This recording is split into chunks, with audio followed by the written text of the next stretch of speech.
Restaurant में गीत चल रहा है मस्त मस्त दो नयन।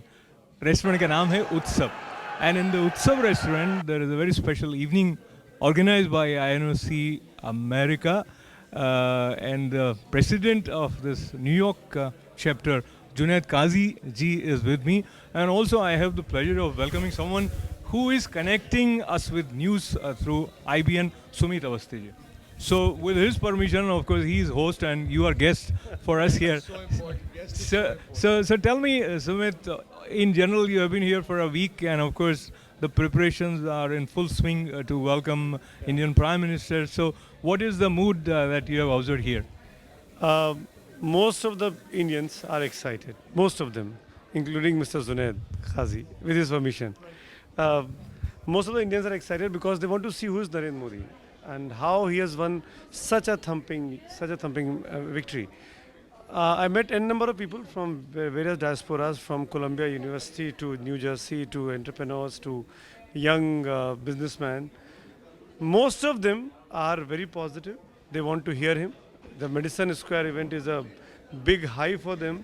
They are anticipating that he might be speaking like he speaks in a political rally in India, back in India. They were anticipating a political speech from him. And because he was away from US the past 12 years because of the visa restrictions, and this is the time when BJP is especially trying to encash his visit by organizing such events, because this is not the event. I've heard there are many smaller events also which is BJP is going to organize to welcome him, to give him an official इसको हम लोग हिंदी में कहते हैं ना, नागरिक अभिनंदन कराना चाहते हैं उनका अमेरिका में.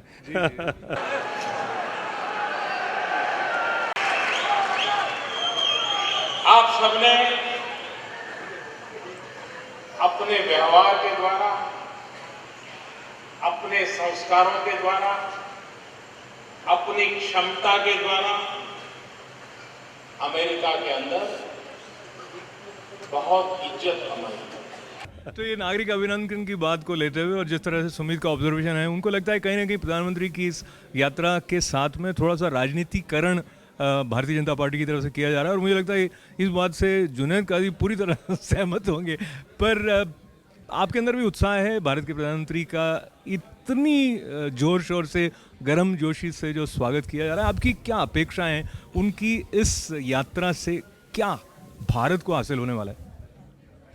अशोक भाई, ये जो पीएम साहब की जो यात्रा है वो मेरी नज़र में एक कम्युनिटी इवेंट का एक सिचुएशन दिख रही है, जहाँ पे अदर कम्युनिटी, अदर ऑर्गेनाइजेशन को इग्नोर किया गया. लेकिन एज बीइंग इंडियन, जो हम लोग जो दूसरे देश में रहते हैं, और अतिथि देवस भवा ये हमारा एक सिद्धांत है और हमारा उसके बेस हमारी संस्कृति है. तो पीएम साहब हैं. हमारे लिए कोई भी आए उसको हम दिल से स्वागत करते हैं, वो चाहे कोई भी पार्टी हो, चाहे किसी भी पार्टी को बिलोंग करता हो. तो हम सब उनका स्वागत करते हैं और देखना चाहते हैं कि जो मोदी साहब ने एक कंट्री को रोज़ी पिक्चर दिखाई है, उस रोज़ी पिक्चर को वो फुलफ़िल कर सकते हैं कि नहीं कर सकते. हम लोग as a Congress people we are watching it and we are watching very carefully. और हमारे नौजवान माउस को घुमाते हैं, सारी दुनिया को बुलाते हैं.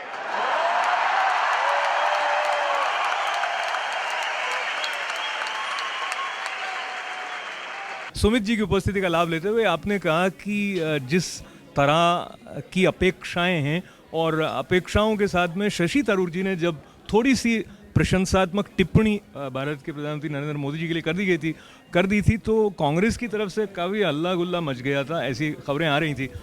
मुझे इसी बात पे मुझे नहीं पता कि आप लोग किस हद तक भारत की राजनीति के छोटे छोटे चीज़ों को कवर कर रहे हैं, क्योंकि मैं वहाँ हूँ. मैं 20 साल से एक्टिव जर्नलिज्म में हूँ. अब हमको मैच्योर होना पड़ेगा. अगर कोई आदमी अच्छा काम कर रहा है और भले ही वो हमारा विरोधी है, तो अच्छाई करने में और अच्छाई सुनने की हिम्मत भी होनी चाहिए. शशि थरूर को लगा कि नरेंद्र मोदी अच्छा काम कर रहे हैं, तो कांग्रेस के पास इतना बड़ा दिल होना चाहिए था, कांग्रेस लीडरशिप के पास, कि भाई अगर उसने तारीफ़ की है तो गलत कुछ नहीं किया है. आपको पब्लिकली क्रिटिसाइज़ करना या ये कह देना कि वो शशि का अपना बयान था, ये इमेच्योरिटी दिखाता है। शशि थरूर कोई बच्चे नहीं है। शशि थरूर यहीं से गए हैं, इसी अमेरिका से, इसी यूएन से उठा के सोनिया गांधी, राहुल गांधी की टीम उनको ले गई है, उनको वहाँ चुनाव लड़वाया, उनको वहाँ मंत्री बनाया। तो शशि थरूर का अपना स्टेचर है। और शशि थरूर मेरे हिसाब से ऐसा लगता है कि कांग्रेस की जो लीडरशिप, जो सीनियर लीडरशिप है, उसके आसपास के जो लोग हैं वो इनसिक्योर हो जाते हैं। उनको लगता है कि अरे ये ज़्यादा मलाई खा गया तारीफ करके, हमको बायलाइन नहीं, हमको हेडलाइंस नहीं मिल पा रही हैं। तो मैं बहुत इंडिपेंडेंट ऑब्जर्वर की तरह बोल रहा हूँ, तो जर्नलिस्ट में बात कर रहा हूँ मैं। जुनैद भाई से कोई दिक्कत नहीं है मुझे, लेकिन मुझे ऐसा लगता है कि वो मेच्योरिटी की कमी है हमारे यहाँ। अभी भी हम तू मैं की लड़ाई में मज़ा आता है हमको कि बीजेपी ने ये कहा तो कांग्रेस ने ये कहा। अरे भाई, नरेंद्र मोदी ने अगर 100 दिनों के अंदर या 120 दिन के अंदर दुनिया के तमाम बड़े लोगों के साथ मुलाकातें करी हैं, एक रास्ता बनाने की कोशिश की है, हिंदुस्तान के लिए बिजनेस लाने की बात की है, तो मेरे ख्याल से इसमें क्रिटिसाइज़ करने वाली बात कोई नहीं है। क्रिटिसिज्म करिए, मुद्दों पे करिए, इश्यूज़ पर करिए। आप ढूंढ के लाइए कि मोदी साहब झूठ बोल रहे हैं, चाइनीज़ प्रीमियर है उन्होंने झूठ बोला, जापानीज़ कुछ नहीं करेंगे। आप ये साबित करिए, फिर क्रिटिसाइज़ करिए। ऐसे क्रिटिसाइज़ करने के लिए क्रिटिसाइज़ मत करिए क्योंकि मैं कांग्रेस में हूँ। लेकिन मैं आपकी प्रशंसा करने के लिए प्रशंसा नहीं कर रहा हूँ, आपने सचमुच अच्छा विश्लेषण किया है। पर जुनैद भाई का ध्यान इधर लेते हुए और अब केंद्र पर ले जाते हैं हम हमारे शशि थरूर जी को, और जो एक तरह से हमें वो अब तक लगता है कि वो न्यूयॉर्क के ही हैं, क्योंकि उन्होंने यहाँ पर काफ़ी साल बिताए यूनाइटेड नेशंस में सर्व करते हुए। तो उनकी उपस्थिति अभी प्रधानमंत्री नरेंद्र मोदी जब इस तरह से छाए हुए हैं ऐसे माहौल में, तो एक तो आपके लिए उनकी उपस्थिति को लेकर कितना उत्साह कांग्रेस सदस्यों में है, और क्या उनकी इस यात्रा का अभी होना कोई कोइंसिडेंस है या प्लान्ड है कि वो प्रधानमंत्री की यात्रा के साथ कुछ उनकी यहाँ पर भागीदारी है? नहीं, इट वाज नॉट प्लान। उनका आने का प्रोग्राम सडन था, और अच्छा ये हो गया कि पीएम से पहले आ गए। तो हम लोग कांग्रेसी भी चाहते थे कि हमारा कोई लीडर आए और हमारी भी आवाज़ कुछ वोकल हो, और हम लोगों के अंदर भी उत्साह है पूरी। आप यहाँ पे देख रहे हैं सारे कांग्रेस वाले आए हुए हैं, और शशि थरूर जी हमको एक डिफरेंट आइकॉन है। He is completely different than any other leader. So, and he know how Indians live over here and how much we care about India.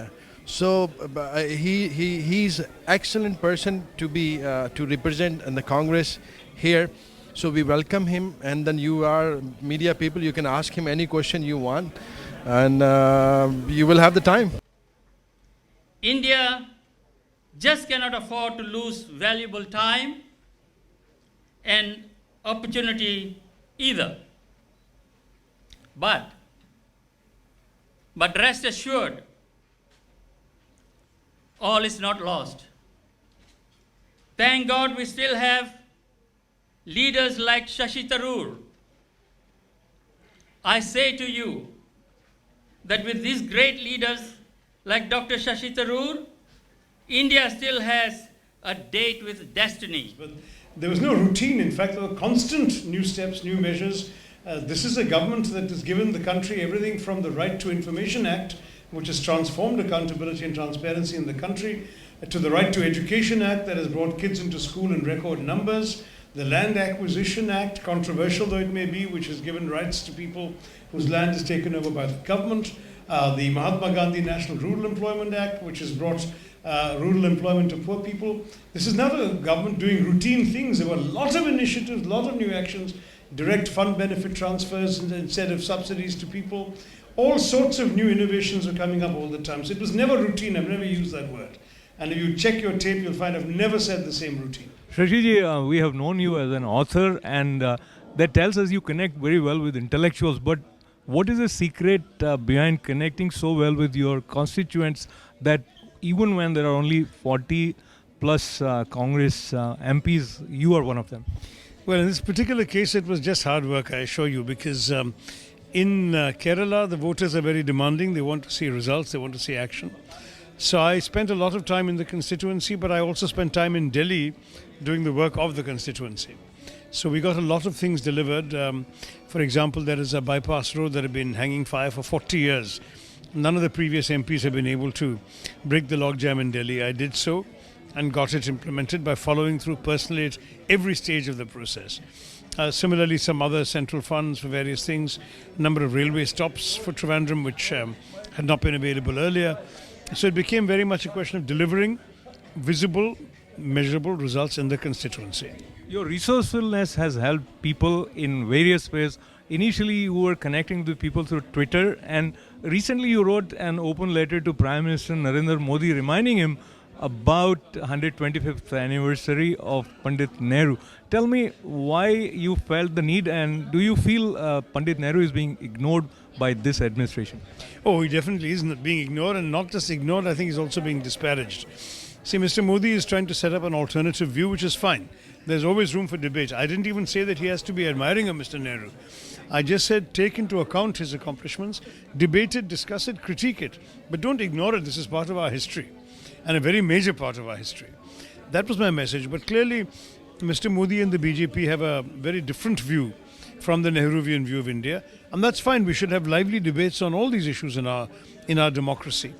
But ignoring someone, putting him down, trying to lift up other people who are frankly lesser lights, just in order to minimize Nehru, that I think is a bit unfortunate. And largely, you are now heading this another responsibility as chairman of the Parliamentary Committee on External Affairs. So, visit of Prime Minister Narendra Modi, so much being talked about, a lot of news headlines covering it, small details about his fashion designer coming from Bollywood and all that. From their point of view, as well as overall your impression about this Madison Square Garden thing happening here. Well, look, first of all, my focus is not on the Madison Square Garden visit, which is a community celebration, good for it. I'm sure that a lot of his NRI admirers and the overseas friends of the BJP and so on will be very much out there and very happy, and that's great, that's perfectly all right. But the real substance that this visit is all about is the bilateral relationship with the United States. Of course, the UN appearance is also important, but the US is the target, and Mr. Modi must demonstrate a grasp of the relationship and must have a clear vision for what the relationship portends, what India can offer the US and what US can offer us, and must place that on a certain level so that we can get momentum from his presence here. Look, when the Prime Minister of my country comes to a foreign country, I am fully in support. I am an Indian. I'm proud to have my Prime Minister well received, and I wish him all success. Our political differences continue, particularly on domestic matters. But when it comes to the Indo-US relationship, it doesn't matter who's in power in Delhi, who's in power in Washington. It's the relationship that matters. Wonderful. I wish may you continue to be replenished by the energy with which you are serving. Thank you, sir. Thank you very much. Thank you, sir. Narendra Modi अपनी दिमाग से, अपनी बुद्धि से अपने आप काम करते हैं। नरेंद्र मोदी ने जो कदम उठाए अभी तक इन शुरू के 100 दिनों में, आपने स्वच्छ भारत की बात की, आज ही उन्होंने इंडिया में यहाँ से निकले हैं उसके पहले make in India programme launch किया है, कैंपेन लॉन्च किया है। सुनने में बड़ा अजीब सा लगता है कि मेड इन इंडिया से मेक इन इंडिया क्या है, ये इसमें क्या होगा, लेकिन जो इसके पीछे का इरादा है, अगर वो वाकई में करने में कामयाब होते हैं, दुनिया का सबसे बड़ा मैन्युफैक्चरिंग हब वो इंडिया को बनाना चाहते हैं, क्योंकि हमारे पास सबसे ज़्यादा मैन पावर है, हमारे पास सबसे ज़्यादा अनस्किल्ड लेबर है जो इसके काम में आ सकता है। तो मुझे ऐसा लगता है कि नरेंद्र मोदी के इरादे अभी तो अच्छे लग रहे हैं, और वो इसलिए भी अच्छे लग रहे हैं कि वो कनेक्ट कर पा रहे हैं। उनकी जो बातें हैं वो आम हिंदुस्तानियों को समझ में आ रही हैं, उनके दिल में उतर रही हैं, उनके दिमाग में उतर रही हैं। जो अभी तक एक गैप दिखाई देता था, उसकी बहुत बड़ी वजह ये थी कि इसके पहले जो प्राइम मिनिस्टर थे वो कम्युनिकेबल इतने अच्छे नहीं थे, उनकी कम्युनिकेशन स्किल्स पे उनको खुद को भी शक होता होगा, सोनिया गांधी को भी शक होता होगा। सोनिया गांधी खुद अच्छी कम्युनिकेटर ओरेटर नहीं है। एकदम से एक ऐसा व्यक्ति आया है जो हर चीज़ में खुल के बात कर रहा है। मीडिया के साथ दिक्कतें हैं, जो मीडिया को लगता है कि आदमी खुलकर बात करता है, मैं खुद मीडिया का आदमी हूँ, हमको लगता है कि पीएम को हमसे बात करनी चाहिए। नरेंद्र मोदी को बहुत अच्छा तरीका मिल गया आजकल सोशल मीडिया का, वो जो कहना होता है वो ट्विटर पे कहते हैं, फेसबुक पे कहते हैं, और हम लोग उसको फॉलो करते हैं। कांग्रेस के नेता सामने आते थे तो उनसे सवाल जवाब हो जाता था, उनको पकड़ा जा सकता था, लेकिन मोदी साहब उस मामले में बड़े स्मार्टली अपने पत्ते की चल रहे हैं। पर आज नहीं तो कल मोदी साहब के साथ सवाल जवाब होंगे, प्रेस कॉन्फ्रेंस होंगी, और जब यही स्वच्छ भारत की चीज़ें पूरी नहीं होंगी, जब यही स्किल इंडिया पर सवाल खड़े होंगे या कहीं कुछ होता है, तो यही मीडिया जब जो अगर यूपीए के पीछे पड़ सकता है तो हम उनसे भी सवाल पूछेंगे। मुझे लगता है पहले मीडिया नरेंद्र मोदी के बहुत ही पीछे पड़ा हुआ था, वो बाद में अब रुख थोड़ा बदल गया है मीडिया का, भारतीय मीडिया का विशेष करके। एक्सपेक्ट नहीं किया था व्यास साहब कि नरेंद्र मोदी मतलब मैं ये गलत नहीं बोल रहा हूँ, मैं उनकी तारीफ़ों के कसीदे नहीं पढ़ रहा हूँ, मैं एक वक्त में मैं भी उनका क्रिटिक रहा हूँ, लेकिन जिस तरीके से उन्होंने शुरू के 100 या 120 दिनों में काम किया है, उसमें आपको क्रिटिसिज्म के पॉइंट्स बहुत कम मिलते हैं। आपको एक या ढूंढना पड़ता है, सोचना पड़ता है कि कहाँ मैं आलोचना करूँ, कैसे चीज़ों को बैलेंस करूँ। वहीं अगर आप यही 100 दिन का कंपैरिजन अगर आप शुरू में देखें, मनमोहन सिंह के साथ कंपेयर करें, तो क्या आपको लगता है कि इतने स्टेप्स लिए गए थे? आप Obama, Putin, China, Japan, Brazil, जितने टॉप लीडरशिप है उनके साथ आप बातचीत कर चुके हैं। आपने ब्यूरोक्रेसी को टाइट कर दिया है। आप सुबह 6 बजे से लेकर रात को 12 बजे तक कभी भी लैंडलाइन पे फ़ोन करके चेक करते हैं अपने मिनिस्टर्स को कि आप काम कर रहे हैं कि नहीं कर रहे हैं। तो ये जो छोटी छोटी चीज़ें हैं, ये आम पब्लिक, स्वच्छ भारत की बात करना, लड़कियों के लिए टॉयलेट्स बनाने की बात करना सरकारी स्कूलों में, ये ऐसी चीज़ें हैं जो पब्लिक को कनेक्ट कर रही हैं। सिंपल सी बात है। और जब ये पब्लिक कोई बेवकूफ़ नहीं है, पब्लिक ये देख रही है कि सिर्फ कह तो नहीं रहे हैं, क्योंकि अगर कहने के बाद करना भी पड़ेगा, नहीं करेंगे तो यही पब्लिक सवाल पूछेगी।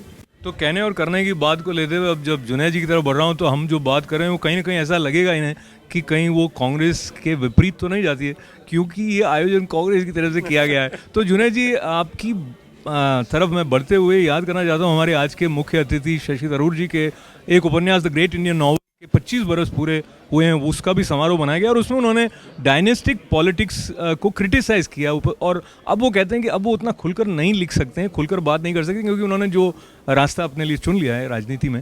तो कांग्रेस डायनेस्टिक पॉलिटिक्स जो है उससे हटकर क्या कोई सॉलिड रणनीति आपको लगता है बनाने में कामयाब चुनावों के पहले नहीं हुई, बाद में भी इस तरफ कोई चिंतन चल रहा है? अब देखिए आप चिंतन कितना ज़बरदस्त हुआ। आज महाराष्ट्र के अंदर एनसीपी और कांग्रेस अलग हो गई, तो ये चिंतन का ही हिसाब किताब था।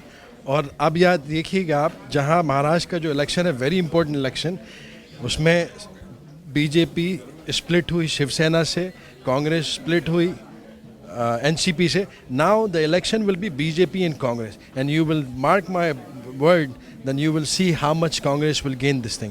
Like अभी बाई इलेक्शन के अंदर आपने देखा कांग्रेस सीट लेके आए। तो मोदी वेव धीरे धीरे डाउन हो रही है। जहाँ तक सुमित भाई की बात है, he knows much more than me, but the thing is, जो मोदी जी उनकी उसको बोलते हैं कथनी और कहनी और कथनी में बहुत फ़र्क। उनका नहीं बहुत देखिए आप, 100 दिन की बात हुई थी, आपको याद होगा भारतीय जनता पार्टी जब इलेक्शन के लिए शुरुआत की थी, मोदी जी ने बोला था और राजनाथ सिंह जी ने बोला था कि मुझे 100 दिन दीजिए, सारा स्विस बैंक का पैसा हिंदुस्तान को अच्छा लोगों ने देखिए, मैं आपको बीजेपी को डिफेंड नहीं कर रहा हूँ, लेकिन मैं चाहूँगा कि आप वो स्टेटमेंट दिखाएं और तारीख बताएं, वक्त बताएं, कहाँ कहा था। मैं कांग्रेस का कहता हूँ, जब आपकी जब सरकार बन रही थी जी 2004 में, तो आप लोगों ने कहा था कि हम 100 दिन में महंगाई कम कर देंगे। तो 2004 में जब आप आए, उसके 100 दिन देखिए, और 2014 में जब आप गए, तब महंगाई कहाँ थी? महंगाई कहाँ गई? टमाटर चीज़ें आसान नहीं थी आपकी। मैं और आप एक ही प्लेटफॉर्म के लोग हैं सर, हम और आपको डिबेट करने की ज़रूरत नहीं है। अगर अच्छा होता है तो हम सबके लिए अच्छा हो रहा है, बुरा हो रहा है तो सबके लिए बुरा हो रहा है। तो मुझे ऐसा लगता है वैसा साहब, इन सब चीज़ों में एक और बात पर डिफ़र करूंगा मैं आपसे। आपने कहा कि महाराष्ट्र में कांग्रेस वर्सेस बीजेपी होने वाला है। मेरा मानना है कि महाराष्ट्र में कांग्रेस चौथे नंबर पे इन चारों पार्टियों में जो स्प्लिट हुई है। और मैं ये भी आपको कहना चाहूँगा एक चीज़ और व्यास साहब, मैं माफ़ी चाहता हूँ कि एनसीपी और शिवसेना और बीजेपी का अलायंस टूटा। बहुत अच्छा मौका था आपके पास उस टूटी हुई जगह पर इन कैश करने का, अपनी दोस्ती को बरकरार रखते हुए। आप लोगों ने उस मौके को भी गंवा दिया है। तो अब ये हमारे पास ये मौका है कि चलते चलते अंतिम शब्द सुमित जी की तरफ से इस संदर्भ में कि कांग्रेस के बारे में ऐसा आता है कि अब ये वापस उठ पाएगी कि नहीं उठ पाएगी, और राहुल गांधी जी से जितनी उम्मीदें थी जुनैद जी को अभी तक बनी होंगी, पर जनता की उम्मीदें टूटी, ऐसा अखबारों की खबरों से लगता है। आपको क्या लगता है इन फ्यूचर कांग्रेस का क्या हो सकता है? देखिए, मुझे नहीं पता कांग्रेस का फ्यूचर क्या होगा। आई एम नॉट अ पंडित, मैं कोई एस्ट्रोलॉजर नहीं हूँ। मैं चाहूँगा कि देश में एक अच्छा विपक्ष हो, एक खुला एक हाथ मिल जाए किसी एक सरकार को या किसी एक पार्टी को। ये अच्छी बात डेमोक्रेसी के लिए कतई नहीं है। एक मजबूत विपक्ष की ज़रूरत है। विपक्ष मजबूत होना चाहिए, तो जो सरकार पर उंगली उठा सके, सरकार के कामकाज का लेखा जोखा मांग सके, प्रधानमंत्री को क्रिटिसाइज़ कर सके। लेकिन अगर विपक्ष सो गया, विपक्ष हार गया, विपक्ष टूट गया, तो ये भारत के लिए, डेमोक्रेसी के लिए अच्छी बात नहीं है। ये सरकार अपने कार्यकाल के दरमियान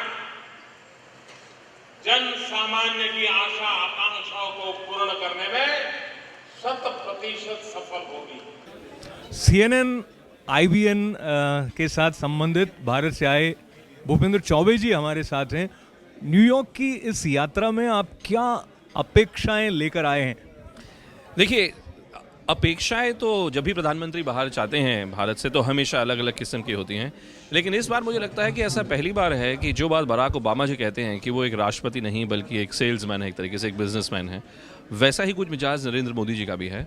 और मुझे ऐसा लगता है कि अब की बार ये जो वार्तालाप दोनों देशों के बीच हो रही है, उसमें जो खासियत है वो यही है कि अब आपके पास वाकई ऐसे दो शख्सियतें हैं जो अपने अपने दलों में अपना वर्चस्व बनाए रखी हैं, और दोनों ही बड़ी संजीदा हैं इस बात को लेकर कि वो नेता कम और एक बिजनेस लीडर ज़्यादा हैं। और मुझे लगता है कि मोदी जी चूँकि उतनी क्लैरिटी रखते हैं तो हो सकता है कि हमें कुछ सकारात्मक चीज़ें निकल कर आएँ इस यात्रा के बाद।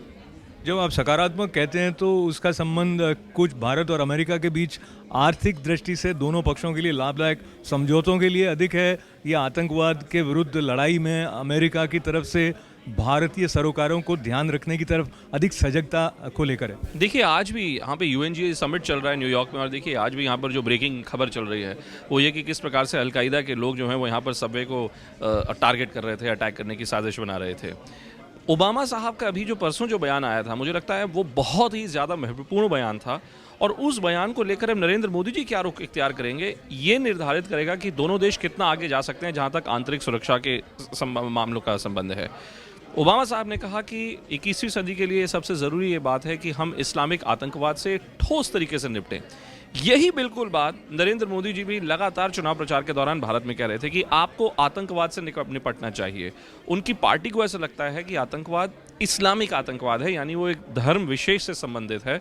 चूंकि ओबामा साहब उस धर्म का नाम लेते हैं और जब मोदी जी वहाँ नाम लेते हैं तो उनको कम्युनल करार दिया जाता है, इसलिए मुझे लगता है कि ये ओबामा जी का बयान जो है वो मोदी जी उसको बहुत ही सुचारू रूप से उन्होंने उसको देखा है। और मुझे लगता है आप UNGA में जब उनका भाषण सुनेंगे तो आप इसके ऊपर ज़रूर उनकी कोई टिप्पणी भी सुनेंगे आप। अच्छा भूपेंद्र जी, हम दोनों बात हिंदी में कर रहे हैं और मुझे ऐसा लगता है कि प्रधानमंत्री नरेंद्र मोदी जी ने हिंदी भाषा के साथ के अपने संबंध को लेकर जितना ज़्यादा खुलकर प्रकट किया है, उसको लेकर भी कहीं कुछ लोग नाक भों सिकोड़ रहे हैं, उन्हें अच्छा नहीं लग रहा। देखिए, मैं आपको मोदी जी के बारे में एक बात बताता हूँ। मोदी जी का क्या है कि वो जो भी कुछ करते हैं, और मैं उनको पिछले करीबन 20 वर्षों से देख रहा हूँ, वो हमेशा एक्सट्रीम्स में होता है। लोग उनसे बहुत ज़्यादा नफरत करते हैं या बहुत ज़्यादा प्रेम करते हैं। और मोदी जी ने खुद भी जब चुनाव जब जीते थे, जिस दिन उन्होंने चुनाव जीता उसके ठीक अगले दिन उन्होंने कहा कि ऊपर वाले ने हमेशा उन्हें सब कुछ ज़्यादा ही दिया है, कि 14 वर्ष तक सब लोग उनके ऊपर भारी कटाक्ष करते रहे, मीडिया भी उनके पीछे पड़ा रहा, और अब जब उनका मैंडेट आया तो देखिए कितना भारी मैंडेट आया। तो इसको ज़्यादा तवज्जो नहीं दिया जाना चाहिए। मोदी जी का जो स्वभाव है ना, वो स्वभाव ही कुछ ऐसा है कि बहुत वो बीच का रास्ता नहीं इख्तियार करते, या तो छक्का या फिर आउट, उसी तरीके के व्यक्ति हैं वो, एक या दो में विश्वास नहीं रखते।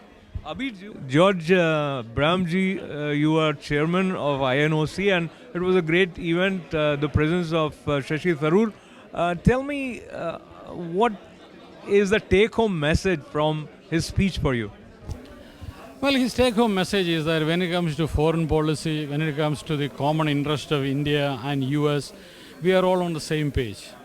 You know, we wish Prime Minister Modi well, because we all want to see a strengthened US-India relationship, and we all want to see that the strategic relationship promoted. So I think there is a common feeling as far as his visit is concerned, and he emphasized that. The second part he emphasized is, of course, we see Modi ji acting as a statesman, is really above the fray when it comes to a lot of the issues, is conveying the proper message. But at the same time, a whole lot of things are happening behind the scenes. Especially some of the surrogates definitely is acting probably very much to the contrary what he's talking about. Yeah, he's a very natural speaker, I think he's unmatched to an extent. I really would like to see him debating Mr. Modi, for example.